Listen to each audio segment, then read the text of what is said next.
അല്ലടാ, ഇന്നല്ലേ ലോക പ്രണയ ദിനം. വൈഫിനൊന്ന് വിളിച്ചിട്ട് സർപ്രൈസ് ചെയ്തിട്ട് ഒരു ഹാപ്പി വാലന്റൈൻസ് ഡേ ഒന്ന് വിഷ് ചെയ്യാം.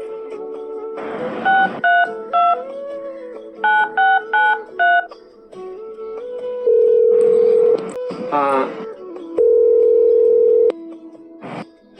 ഹലോ.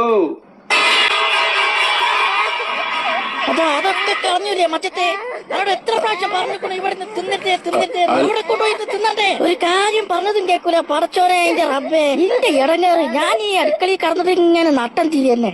ആ ഇക്ക. ഹലോ. പറയും. എന്തൊക്കെ വിശേഷം?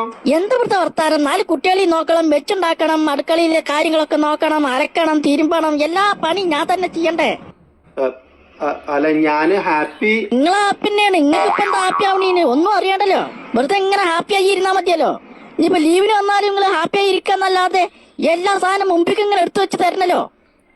നിങ്ങൾ ലീവിന് വന്നാൽ ഇതിലും വലിയ ഇറങ്ങാറാണ് എനിക്ക്. ഇങ്ങക്ക് ഒരുക്കി തരണം, എല്ലാവരും മുന്നിക്ക് വെച്ചേരണം. എന്തൊക്കെ കഷ്ടപ്പാടാണ് പിന്നെ എനിക്ക്. പിന്നെ ഇവിടുന്ന് പോയാലും ഒരു സ്വൈരം തരൂല. ഈ പണിത്തിരക്കിന്റെ ഇടയിൽ നിങ്ങളോട് വിളിച്ചരുതേന്ന് പല പ്രാവശ്യം പറഞ്ഞിട്ടില്ലേ. പിന്നെന്താ നിങ്ങൾ വർത്താനോ? അല്ല, ഞാന് ഹാപ്പിയാണ്.